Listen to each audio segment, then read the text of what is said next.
Москва снова стала ареной для телефонных мошенников, которые сыграли на доверчивости 85-летней пенсионерки.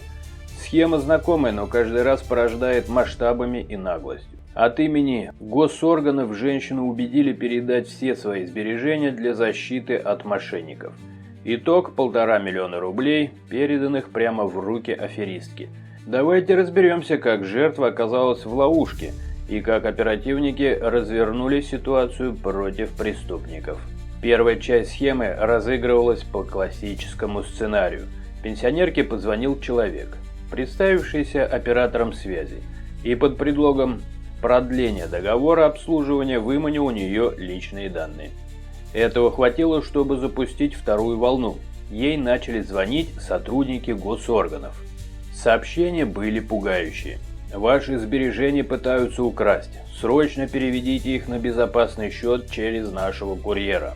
Доверчивая женщина обналичила почти 1,5 миллиона рублей и передала купюры посыльной у своего дома на Скаковой улице. Преступники, уверенные в своей безнаказанности, пошли на второй заход. Через несколько дней они снова позвонили жертве и уговорили ее отдать оставшиеся накопления. Когда пенсионерка пришла во второй раз обналичивать деньги, сотрудники банка заподозрили неладное.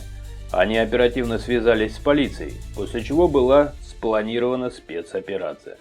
Под контролем оперативников пожилая женщина договорилась о новой встрече с той же курьершей. В момент передачи денег полицейские задержали злоумышленницу. Задержанной оказалась 20-летняя жительница Ярославской области. По данным следствия, девушка выполняла роль курьера, забирала деньги у обманутых граждан и переправляла их кураторам через криптовалюту. Следователи возбудили уголовные дела по следующим статьям. Часть 4 159 мошенничество в особо крупном размере и часть 3 статьи 30, часть 4 статьи 159 покушение на мошенничество в особо крупном размере.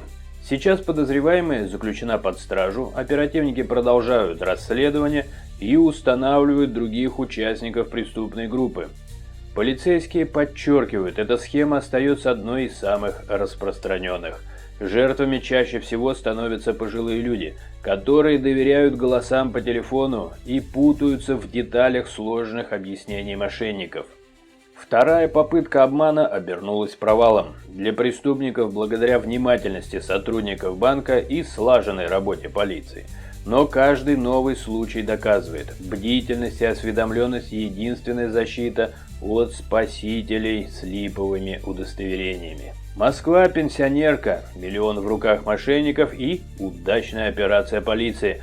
Следим за ходом расследования и выясняем, кто еще стоял за этой аферой.